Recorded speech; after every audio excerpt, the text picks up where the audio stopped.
ಎಲ್ಲರಿಗೂ ನಮಸ್ಕಾರ. ನಾನು ನಿಮ್ಮ ಡಾಕ್ಟರ್ ಅಶ್ವಿನಿ.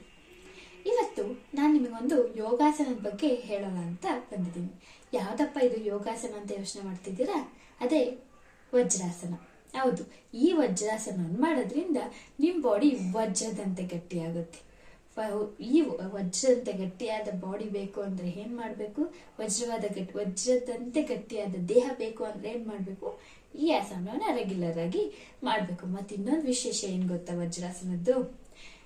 ಎಲ್ಲಾ ಆಸನಗಳು, ಅದು ಎಲ್ಲಾ ಯೋಗಾಸನಗಳು ನಾವು ಯೂಶುವಲಿ ಯಾವಾಗ ಮಾಡ್ತೀವಿ? ಖಾಲಿ ಹೊಟ್ಟೆಗೆ ಮಾಡ್ತೀವಿ, ಇಲ್ಲ ಊಟ ತಿಂಡಿ ಆದ 4 ಅವರ್ ಅಂದ್ರೆ ಮಿನಿಮಮ್ 4 ಅವರ್ಸ್ ಆಗಿರ್ಬೇಕು. ಯಾಕಂದ್ರೆ ನಾವು ತಿಂದಿದ್ದು ಊಟ ಕಂಪ್ಲೀಟ್ ಡೈಜೆಸ್ಟ್ ಆಗಕ್ಕೆ ಮಿನಿಮಮ್ 4 ಅವರ್ಸ್ ಬೇಕು. ಅಷ್ಟು ನೀವು ಊಟ ತಿಂಡಿ ಎಲ್ಲ ಜೀರ್ಣ ಆದ್ಮೇಲೆ ಯೋಗಾಸನ ಮಾಡ್ಬೇಕು ಅನ್ನೋ ರೂಲ್ಸ್ ಇರೋದು. ಇಲ್ಲ ಖಾಲಿ ಹೊಟ್ಟೆಗೆ ಮಾಡ್ಬೇಕು. ಬಟ್ ಇದು ಒಂದೇ ಆಸನ ಏನಂದ್ರೆ ನೀವು ಖಾಲಿ ಹೊಟ್ಟೆಗಿಂತ ಊಟ ತಿಂಡಿ ಆದ್ಮೇಲೆ ಮಾಡೋದ್ರಿಂದಲೇ ಅದ್ರ ಎಫೆಕ್ಟ್ ಚೆನ್ನಾಗಿರುತ್ತೆ. ಇದೊಂದೇ ಆಸನ ನೀವು ಊಟ ತಿಂಡಿ ಆದ್ಮೇಲೆ ಮಾಡ್ಬೋದಾದ ಆಸನ ಆಗಿರುತ್ತೆ. ಅಷ್ಟು ವಿಶೇಷವಾದ ಆಸನ ಇದು.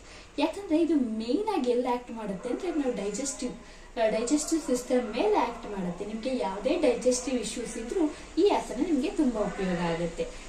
ಅದೇ ವಜ್ರಾಸನ. ಯಾವ್ದು ಅಂದ್ರೆ ಈಗ ನಿಮ್ಗೆ ಅಸಿಡಿಟಿ ಇರ್ಬೋದು, ಇಲ್ಲ ಪೆಪ್ಟಿಕ್ ಅಲ್ಸರ್ ಪ್ರಾಬ್ಲಮ್ ಇರ್ಬೋದು, ಯಾವುದೇ ಅಲ್ಸರ್ ಪ್ರಾಬ್ಲಮ್ಸ್ ಇರ್ಬೋದು, ಇಲ್ಲ ಅಂದ್ರೆ ನಿಮ್ಗೆ ಪೈಲ್ಸ್ ಇರ್ಬೋದು, ಫಿಸ್ಟುಲಾ, ಹೀಗೆ ಯಾವುದೇ ಡೈಜೆಸ್ಟಿವ್ ಇಶ್ಯೂಸ್, ನಿಮ್ ಡೈಜೆಸ್ಟಿವ್ ಸಿಸ್ಟಮ್ ಸರಿ ಇಲ್ದಲೆ ಯಾವುದೇ ಇಶ್ಯೂಸ್ ಆಗಿದ್ರು ಈ ಆಸನ ತುಂಬಾ ಉಪಯೋಗ ಆಗುತ್ತೆ. ಮತ್ತೆ ಇನ್ನೆಲ್ಲೆಲ್ಲಿ ಉಪಯೋಗ ಆಗುತ್ತೆ, ಇನ್ನೇನೇನು ಎಫೆಕ್ಟ್ ಇರುತ್ತೆ ಈ ಆಸನ ಮಾಡೋದ್ರಿಂದ ಅಂತ ಯೋಚನೆ ಮಾಡ್ತಿದ್ದೀರಾ? ಹೌದು, ನಮ್ಮ ಪೆಲ್ವಿಕ್ ಗರ್ಡರ್ ಮಸಲ್ಸ್ ಆಗಿರ್ಬೋದು, ಚೆಸ್ಟ್ ಮಸಲ್ಸ್, ಬ್ಯಾಕ್ ಮಸಲ್ಸ್, ಮತ್ತೆ ಥೈ ಮಸಲ್ಸ್ ಎಲ್ಲ ಕಂಪ್ಲೀಟ್ ಆಗಿ ಸ್ಟ್ರಾಂಗ್ ಆಗುತ್ತೆ ಈ ಆಸನ ರೆಗ್ಯುಲರ್ ಆಗಿ ಮಾಡೋದ್ರಿಂದ. ಮತ್ತೆ ನಮ್ಮ ಲಂಗ್ ಕೆಪಾಸಿಟಿನೂ ಜಾಸ್ತಿ ಮಾಡುತ್ತೆ. ಮತ್ತೆ